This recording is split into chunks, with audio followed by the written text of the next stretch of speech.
بسم اللہ الرحمن الرحیم۔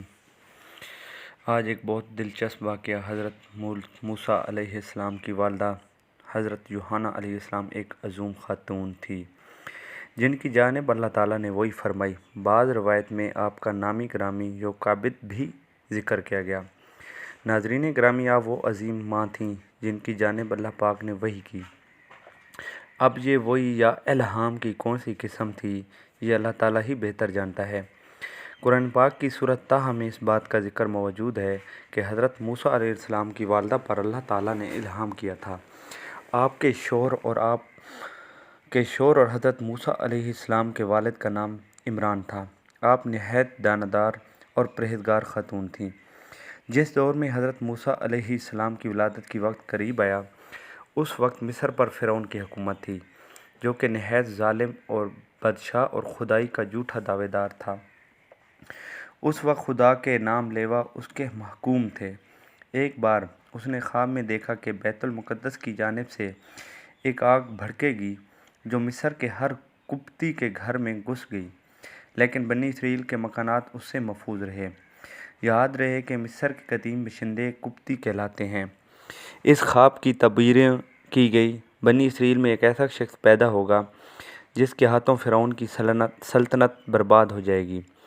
فرعون کے دل پر اس کفر کی بنا پر مہر لگ چکی تھی، چنانچہ اس نے ہدایت پانے کے بجائے ہدایت کا راستہ روکنے کی کوشش کی۔ اللہ تعالیٰ نے اپنے کمزور بندوں کے ہاتھوں ہی طاقتور کافروں کے تختہ الٹنا تھا۔ اس بات کی خبر اللہ تعالیٰ نے فرعون کو کر دی۔ وہ اللہ کی مشیت بدل سکتا ہے تو بدل لے، یقیناً ایسا کوئی نہیں کر سکتا اور نہ ہی فرعون کر سکا۔ اس نے اپنی سلطنت میں ہر سو احکامات جاری کر دیے اور بنی اسرائیل کے بچوں کی سرکاری طور پر دیکھ بھال شروع کی۔ اگر ان کی لڑکی پیدا ہو تو ان کو کچھ نہ کہا جائے اور اگر لڑکا پیدا ہو تو اسے قتل کر دیا جائے۔ اس طرح بنی اسرائیل کے ہزاروں بچے قتل کر دیے گئے۔ ان حالات میں حضرت موسیٰ علیہ السلام دنیا میں تشریف لائے۔ جب حضرت موسیٰ علیہ السلام پیدا ہوئے تو ان کی والدہ کو بھی اس بات کا اندیشہ تھا کہ فرعون ان کے بیٹے کو بھی قتل کرا دے گا۔ اس کے لیے اللہ تعالیٰ نے حضرت موسیٰ علیہ السلام کی والدہ کو الہام کیا کہ سورۃ طٰہٰ میں ارشاد پاک ہے، اور ہم نے تم پر ایک اور بڑا احسان کیا ہے جب ہم نے تیری ماں کو وہ الہام کیا جو کیا جانا تھا کہ اس صندوق میں بند کر کے دریا میں ڈال دے تو دریا اسے کنارے لا لے گا، اور میرا اور خود اس کا دشمن اسے لے لے گا۔ اور میں نے اپنی طرف سے خاص محبت تجھ پر ڈال دی تاکہ پرورش میری آنکھوں کے سامنے کی جائے، جبکہ تیری بہن چل رہی تھی اور کہہ رہی تھی کہ اگر تم کہو تو میں بتا دوں جو اس کی نگہبانی کرے۔ اس تدبیر سے ہم نے تجھ سے تیری ماں کے پاس پہنچا دیا تاکہ اس کی آنکھیں ٹھنڈی رہیں اور غمگین نہ ہوں۔ مندرجہ بالا بیان کردہ آیات سے معلوم ہوتا ہے کہ حضرت موسیٰ علیہ السلام کی والدہ کو اللہ تعالیٰ نے ہدایت فرمائی کہ وہ حضرت موسیٰ علیہ السلام کو پیدا ہوتے ہی قتل سے بچانے کا سماع کرے۔ حافظ ابن کثیر تفسیر کے مطابق حضرت موسیٰ علیہ السلام کی والدہ کو وحی کی گئی کہ وہ ایک صندوق بنا لے اور بچے کو دودھ پلا کر اس میں لٹا کر دریائے نیل میں اس صندوق کو چھوڑے تاکہ فرعون کے ہر کار سے اس بچے کو نہ پا سکیں۔ یہ دیکھ کر وہ کلیجہ تھام کر رہ گئیں اور اس قدر غم کائی کا کہ صبر ناممکن تھا، لیکن اللہ تعالیٰ نے ان کے دل کو مضبوط کیا۔ حضرت موسیٰ علیہ السلام کی بہن جو اس وقت نوعمر تھی، صندوق کو پانی میں بہتا دیکھ کر اس کے پیچھے پیچھے چلتی رہیں۔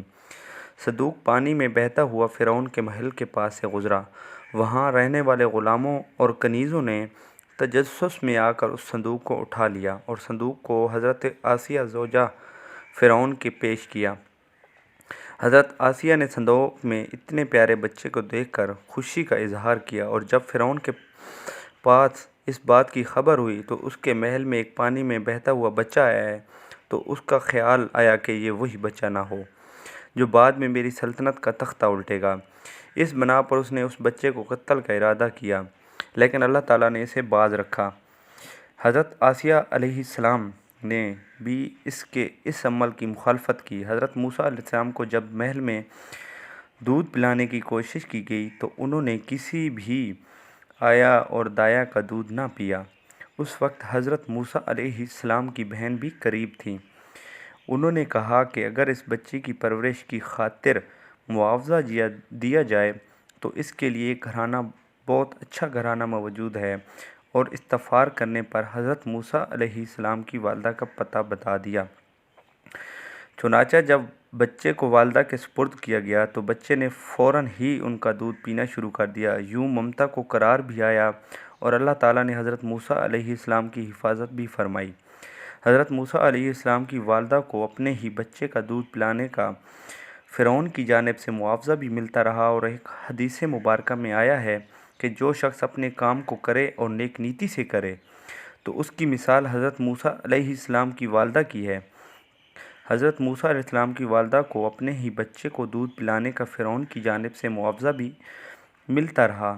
ایک حدیث مبارکہ میں آیا کہ جو شخص اپنے کام کو کرے اور نیک نیتی سے کرے تو اس کی مثال حضرت موسیٰ علیہ السلام کی والدہ کی ہے کہ اپنے ہی بچے کو دودھ پلائے اور اجرت بھی لے۔ حضرت موسیٰ علیہ السلام کی والدہ کی ایک نہایت عظیم، بہادر، حوصلے مند، نیک خاتون تھی، جنہوں نے اپنے دل پر پتھر رکھ کر اپنے بیٹے کو دریا کی لہروں سے سپرد کیا، اور اللہ تعالیٰ نے ان پر ایک خاص کرم رحمتوں کی برسات اس طرح سے کی کہ بعد میں حضرت موسیٰ علیہ السلام کو ان کے ہاں ہی لایا گیا اور انہوں نے ہی حضرت موسیٰ علیہ السلام کو دودھ پلایا۔ تاریخ عالم میں ایسی کوئی اور مثال ڈھونڈنے سے بھی نہیں ملے گی۔ وعلیکم السلام. Thanks for watching. Please follow this channel.